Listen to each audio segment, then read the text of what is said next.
ઉપરાંત અંબાલાલ પટેલે ઉત્તર ગુજરાત, મધ્ય ગુજરાત, સૌરાષ્ટ્ર અને કચ્છમાં તાપમાન 45 ડિગ્રી સુધી પહોંચે તેવી આગાહી કરી છે। દરિયાકાંઠાના વિસ્તારોમાં ઉકળાટ વધવાની શક્યતા છે। 15 મે બાદ ગરમીમાં આંશિક ઘટાડો પણ થઈ શકે છે। આ સાથે જ 18 થી 23 મે દરમિયાન રાજ્યમાં પ્રી મોન્સૂન એક્ટિવિટી અને વરસાદી ઝાપટાની શક્યતા પણ વ્યક્ત કરવામાં આવી છે। તો આવનારા દિવસોમાં ગરમીનો પ્રકોપ હજુ પણ ગુજરાતમાં વધે તેવી શક્યતા વ્યક્ત કરવામાં આવી રહી છે। પ્રી મોન્સૂન વરસાદની શક્યતા વ્યક્ત કરાઈ છે। ગુજરાતમાં આકરી ગરમી એ હજુ પણ થશે। 15 મે દરમિયાન આ ગરમી એ યથાવત રહેશે। તારીખ 14 સુધીમાં તો લગભગ રાજસ્થાનના સંલગ્ન ભાગોમાં મહત્તમ તાપમાન 45 ડિગ્રી સેલ્સિયસ ઉપર કદાચ 47 ડિગ્રી સેલ્સિયસ પણ જઈ શકે। આ આકરી ગરમીમાં ખાસ કરીને ઉત્તર ગુજરાત, મહીસાગર તેમજ મધ્ય ગુજરાત, પૂર્વ ગુજરાત આકરી ગરમી સખત પડશે।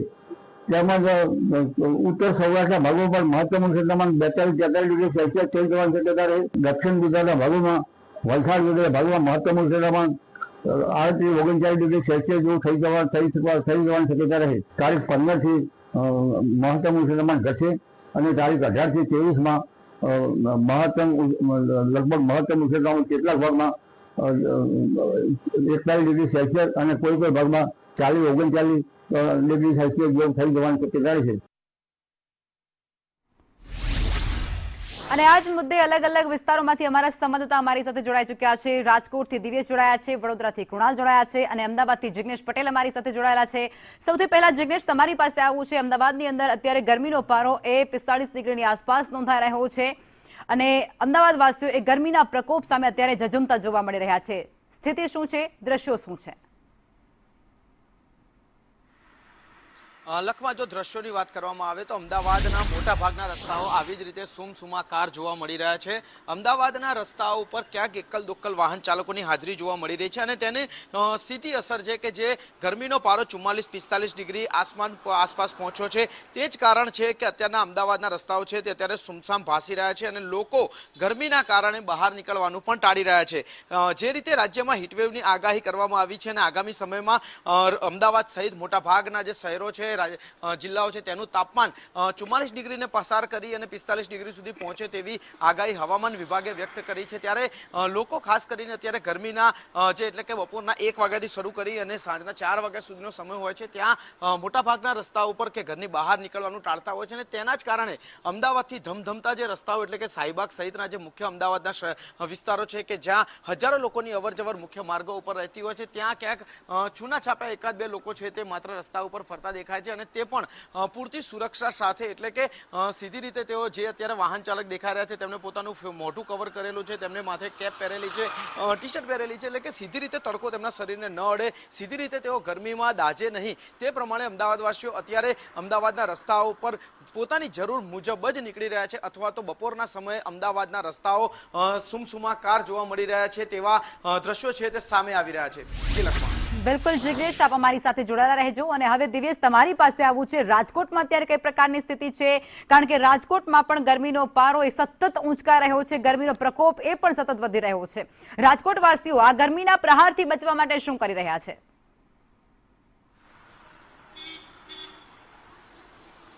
ચોક્કસ લખમાં વાત કરવામાં આવે તો છેલ્લા 30 દિવસથી રાજકોટમાં ગરમીનો પારો છે તે 42 ડિગ્રીને પાર જોવા મળી રહ્યો છે અને હવામાન વિભાગ દ્વારા વધુ 5 દિવસ આકરી ગરમી પડવાની આગાહી છે તે વ્યક્ત કરવામાં આવી છે। ત્યારે હું તમને શહેરનો લીમડા ચોક વિસ્તાર બતાવી રહ્યો છું કે જ્યાં અત્યારે રસ્તાઓ છે તે સુમસામ જોવા મળી રહ્યા છે, જાણે લોકડાઉન થઈ ગયું હોય તે પ્રકારનો ઘાટ છે તે સર્જાયો છે। ટ્રાફિકથી ધમધમતો આ વિસ્તાર છે પરંતુ આકરી ગરમીના લીધે અહીં એકલ દુકલ લોકોની અવરજવર છે તે જોવા મળી રહી છે। તો બીજી તરફ જે ઠંડા પીણા છે ત્યાં પણ લોકો ગરમીથી રાહત મેળવવા માટે ઠંડા પીણા પીવા માટે આવતા હોય છે પરંતુ અહીં પણ એકલ દુકલ લોકો ગરમીના લીધે નજરે પડી રહ્યા છે। શું કહેશો ભાઈ, કેવી ગરમી પડી રહી છે?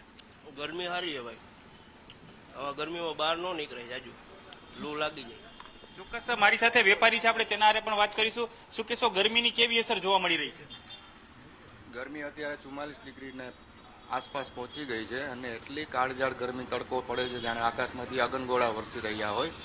જે મારે હાલ અત્યારે ગરાકી ચાલુ હોવી જોઈએ એ અત્યારે સીધી 60-70% ઘટી જાય છે। એકદમ કર્ફ્યુ જેવું વાતાવરણ થઈ ગયું છે અને એકદમ ગરમ પવન ફૂંકાઈ રહ્યા છે, જેના કારણે લોકો બહાર નથી નીકળતા. ચોક્કસ ગરમીની અસર છે તે ઠંડા પીણાના વેપાર ઉપર પણ જોવા મળી છે. જો છેલ્લા 1 મહિનાની વાત કરવામાં આવે તો રાજકોટમાં હીટસ્ટ્રોકના 100 થી વધુ કેસ છે તે જોવા મળ્યા છે અને લૂ લાગવાના 10 થી વધુ કેસ છે તે જોવા મળ્યા છે. ત્યારે જે રાજકોટ મહાનગરપાલિકા છે, જેનું આરોગ્ય વિભાગ છે, તેના દ્વારા એક ગાઈડલાઈન છે તે બહાર પાડવામાં આવી છે કે બપોરના સમયે લોકો ઘરની બહાર ન નીકળે, કામ વિના બહાર ન નીકળવું અને લોકો વધુમાં વધુ પ્રમાણમાં લિક્વિડનું સેવન છે તે કરે. લખમાં બિલકુલ દિવ્યેશ, આપણા મારી સાથે જોડાયેલા રહેજો. અને હવે કૃણાલ પાસેથી એ જાણવું છે, કારણ કે વડોદરાવાસીઓ પણ આ ગરમીના પ્રકોપથી નથી બચી રહ્યા. વડોદરામાં પણ કાળઝાળ ગરમી અત્યારે વરસી રહી છે. વડોદરાની શું સ્થિતિ અત્યારે, કૃણાલ?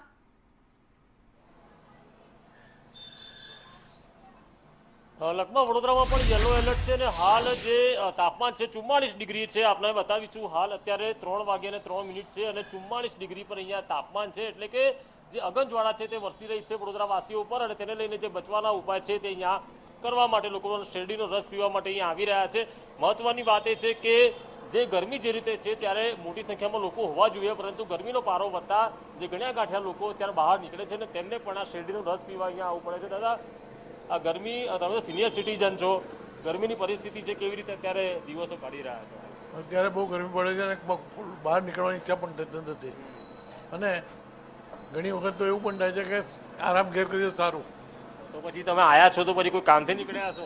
હું અત્યારે એક જગ્યાએ બેસું છું, સર્વિસ કરું છું, એટલે ત્યાં જવું પડે એટલે મારે જવું પડે છે. ત્યાં ખાલી બેસવાનું ત્યાં એટલે ગુજરાન ચલાવવા માટે જવું પડે છે, મજબૂરી છે. મજબૂરી છે. તમે મોટાભાઈ નોકરી કરો છો? તમે? હા, નોકરી કરીએ. આ ગરમીમાં કેટલી હાલત ખરાબ છે. તમે તો સ્કાર્ફ પણ બાંધ્યો છે, ટોપી પણ પહેરી હા, તોય બહુ હાલત ખરાબ થઈ જાય છે. છે. એટલે શેરડીના રસ પર જ રહેવું હા, શેરડીના રસ પર જ રહેવું પડે છે. એ તો સારું છે કે ઝાડવા છે, આટલા તો સારી રાહત પડે. મળે. વડોદરામાં તો વૃક્ષો છે, તો એમ્બર રાહત છે કે થોડા ઝાડ છે ને એ છે, પણ ગરમીને લીધે તમારે બહાર ના નીકળાય આટલી છે. તમે માર્કેટિંગનું કરો છો? માર્કેટિંગ નહીં, આપણે કુબેરભવન કામથી આવ્યા હતા એટલે ખાલી આ રસ પીવા પડે. અરજદાર છો? અરજદાર તરીકે. સરકારી કચેરીમાં કોઈ વ્યવસ્થા છે પંખાની? આ તે જોઈ સરકારી કચેરીમાં રાહતની યોજનાઓ છે, એ લોકો બી મૂક્યા છે પંખાને, એ બી સારી રાહત છે. પણ હમણાં કહેવાય કે ગરમીને લીધે કોઈને બી એ ના કરી શકાય આપણે. સિનિયર સિટીઝન ખૂબ જ પરેશાન છે, અહીંયા ઠંડા પીણાના સહારે છે અહીંયા. અને આ જે પરિસ્થિતિ છે અહીંયા, તમે તો માર્કેટિંગ? હું બ્રાયસન ફાર્માસ્યુટિકલમાં છીએ, માર્કેટિંગ MR છીએ, મેડિકલ રિપ્રેઝેન્ટેટિવ. એટલે અઘરું પડે, કારણ કે માર્કેટિંગ તો તમારી ફરવાની જ નોકરી છે. એટલે હવે આમ તો એવું કે અમે ટેવાઈ ગયા છીએ, પણ અઘરું તો પડે તોય બી, કારણ કે હમણાં જ અમે વાઘોડિયા રોડ જઈને આખો એરિયા ક્રોસ કરીને રાવપુરા આવ્યા. હવે રાવપુરાથી પાછા અમે માંજલપુર જઈશું. એટલે અમારે શું આખા અલગ અલગ એરિયામાં ફરવું પડે. ગમે તેવું ટેમ્પરેચર હોય, ગમે તેવું વાતાવરણ હોય, સિઝન હોય, અમારે તો ફરવું જ પડે અને સહન કરવું પડે. અમારા માટે મોટી તકલીફ એ હોય છે કે અત્યારે સપોઝ અમે અત્યારે 45 ડિગ્રીમાં અહીંયા બેઠા, હમણાં સામે ડૉક્ટર અમને બોલાવશે તો અમે પાછા એમના 24 ડિગ્રીના એસીવાળા ચેમ્બરમાં બેસીશું.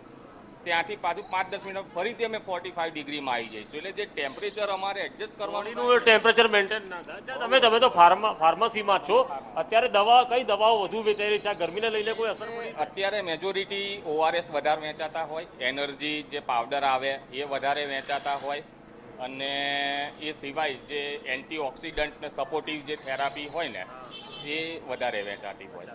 તમે કઈ દવાઓ આપી રહ્યા છો? અમારી આમ તો અત્યારે ગાયનેક અને ઇન્ફર્ટિલિટીની પ્રોડક્ટ રેન્જ છે. ગાયનેકોલોજીસ્ટમાં કોઈ દવાઓ ગરમીને લઈને માતાઓમાં કોઈ? હા, એટલે એના માટે હવે ગરમીના લીધે સપોઝ કોઈ એમને ડિસ્ટર્બ થતું હોય તો એ ડૉક્ટર એકોર્ડિંગલી એમને મેડિસિન પ્રોવાઈડ કરે. માંગ વધી છે એ પ્રકારે ગરમીની? હા, એટલે સિઝન પ્રમાણે અત્યારે જોવા જઈએ તો અમુક મેડિસિન્સની ડિમાન્ડ વધેલી હોય. હવે એ કંપની ટુ કંપની અલગ હોય, પણ ઓવરઓલ જે અત્યારે મેં તમને કીધું એમ ORS છે કે એનર્જી પાવડર છે, એ બધાની અત્યારે ડિમાન્ડ બહુ વધી હોય. તે મોર દેન હું કહું ડબલ સેલ હોય અત્યારે. એવું તો નથી ને કે દવા વેચતા તમે દવા લેતા થઈ જાવ કોઈ દિવસ આ ગરમીના લીધે? અમે અમારા પ્રિકોશન સાથે લઈને જ ચાલીએ. સપોઝ અમે લઈને નીકળ્યા તો ઘરેથી ORSની બોટલ સાથે લઈને જ નીકળ્યા. લગભગ આ રીતે અલગ અલગ જે વ્યવસાયના લોકો છે પોતપોતાની રીતે પોતાની હાલ તૈયારીમાં છે, પરંતુ ગરમી એ છે કે જે રીતે ક્લાઇમેટ ચેન્જ થયું છે ને તેના કારણે જ આ ગરમી વધી રહી છે અને તેના માટે તો આખરે માનવી જવાબદાર છે. બિલકુલ. આપ તમામ જોડાયા તે બદલ આપ સૌનો આભાર.